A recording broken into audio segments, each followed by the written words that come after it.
ইউটিউবের আজকে features check করছিলাম, তাতে দেখলাম ফিল্টারও রয়েছে, 3 মিনিটের ভিডিওও রয়েছে।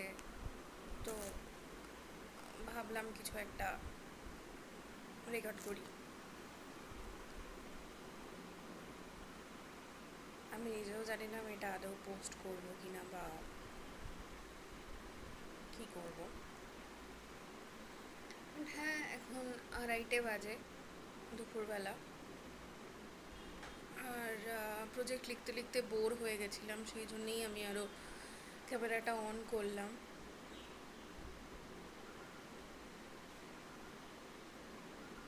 আমি নিজেও জানি না আমি এরপর সারাদিন কি করব। আমার এখনও খাওয়া দাওয়াও হয়নি, কিছুই হয়নি।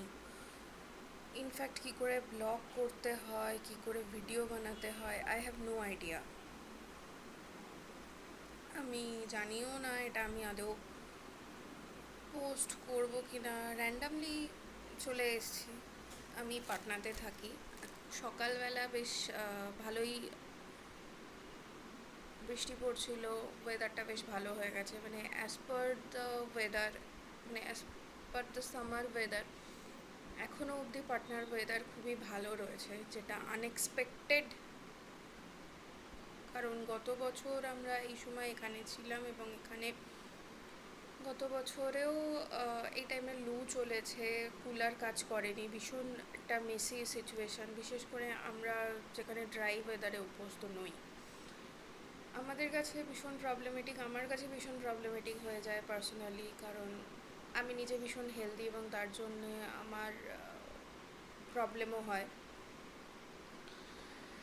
আমি চেষ্টা করেছি বহু নিজেকে সব কিছু কন্ট্রোল করার, খাওয়া দাওয়া, বাট স্টিল নাথিং। আমি রেজাল্ট সেভাবে কিছু পাইনি, হয়তো আমার এফোর্ট সেভাবে নেই বা কিছু, বাট আমি স্টিল চেষ্টা করে যাচ্ছি। আওয়ার সোসাইটি স্ট্যান্ডার্ডই আলাদা। রোগা হলে বলবে খায় না কেন, বাড়িতে তো খেতে দিতে পারে। আর মোটা হলে বলবে একটু কম খেতে পারিস। বাট মোটা হওয়াটা যে শুধু খেয়ে হয় মানুষ, তা কিন্তু নয়। অনেক রকম প্রবলেম বা অনেক কিছুই থাকে। যাই হোক, যেটা মানুষ একেবারেই বুঝতে চায় না বা কিছু।